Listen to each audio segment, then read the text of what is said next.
let's talk about product. How important is the product, and is product important at all? If you would put percentage next to product, is it a 25% of success? Is it 10%? Is it 80%? Does it matter at all what we sell, what brand we sell? I'm talking about, GF versus OC or CertainTeed, because you have successful contractors all over the country who sells different brands. And some companies, today, some sales guys sell $3-4 million of ICO in this for this company, then they switch company and they sell $4 million of CertainTeed for this company. Nothing changed, product changed, but nothing else changed. How important is the product? Is it overrated? Does it matter at all? Oh boy.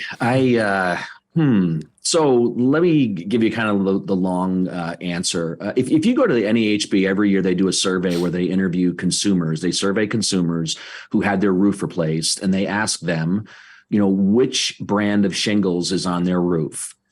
It is not uncommon. Now, we're talking about if you look specifically at the consumers who wrote a check. These aren't property managers. This wasn't an insurance claim. It's like, I funded my roofing project. Year after year after year, when you ask those consumers what brand of shingles is on your roof, more than 50% of them have no idea. I would argue that's after they paid and after. Oh my gosh, Dimitri, could you imagine dropping $18,000 on a roof and not knowing what kind of shingles it are? It is. I believe that. I believe that statistic. I'm not surprised. Yeah. So, but here's the other thing. We go into an auto mechanic and we put new struts in our truck or we put a new carburetor in our car. We're not asking the mechanic, what brand of product are you using and why are you using that? And the reason is because we're trusting the mechanic. And I would also argue, too, of the 40% that do know what brand of shingles or do name a brand, I would argue that many of them name the wrong brand.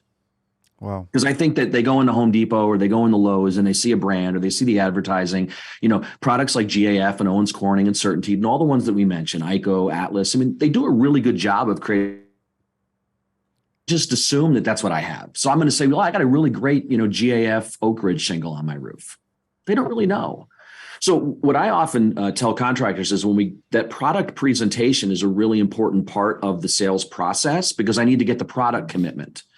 But one of the things that I don't want them to do is please stop listening to and this is a tough thing for me to say as a distributor, but the shingle manufacturers want you to sell their stuff, and everything that they're providing you are tools and techniques and strategies that are designed to sell their brand.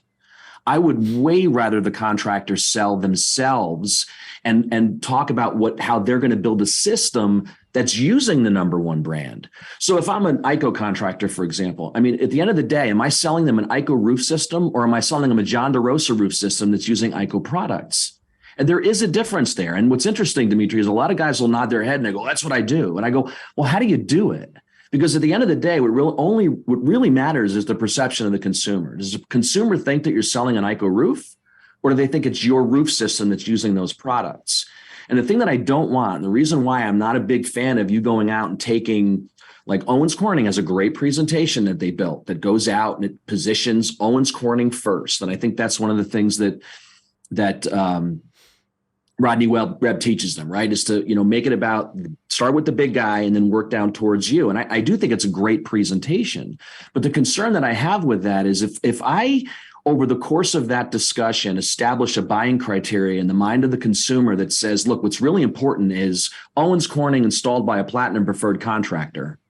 Well, how many contractors in the marketplace can meet that criteria? Or just say, I'm certified by this guy and I'll put Owens Corning on your roof. So I don't want that to be the buying criteria. I want to create a condition where I'm introducing them to my roof system and I'm educating them along the way and allowing them to make choices. One of the biggest concerns that I have, I shouldn't say biggest concerns, but it's a concern, is that some contractors are so married to their system. I'm a master elite contractor. I want to sell a roof that qualifies for Golden Pledge. And that's what I sell them. I go in and I quote them a Golden Pledge roof and I say, what color do you want? I think that it is way more valuable to the consumer. I also think it increases the perceived value of the project. I also think it gets an emotional connection to the contractor and the project if I'm giving the customer options and letting them choose the components that are going to win that system. So rather than me saying, I'm going to give you this, this, this, and this, and that's going to enable me to give you this warranty, I'm educating them on, would you rather have 15-pound felt or a synthetic felt? Let's talk about the differences.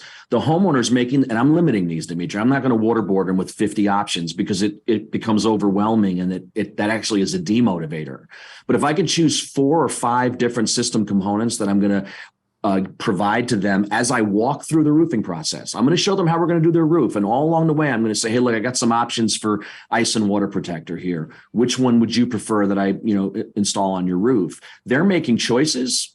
And then in the end, it comes down to, okay, I've got a couple different shingles that I can offer you. And then by doing that, I can say, hey, look, because of the product choices that you've made and the manufacturer's confidence in me as your contractor, I'm able to provide something here that not many can. I want to talk to you about this extra warranty that's available. However I sell that. But it can't be about, and the other thing I'll tell you too is I want people to try to be a little bit creative in the way that they sell those components. Like, don't go out and say, hey, I'm going to give you a high wind application. I refer to it as a perimeter fastening system, right? If I'm in a room full of 150 contractors and I'm doing a role play and I say, hey guys, role play with me. And I say to the contractor, Mr. Contractor, hey, I really want to thank you for coming out to my home. I appreciate what you're doing.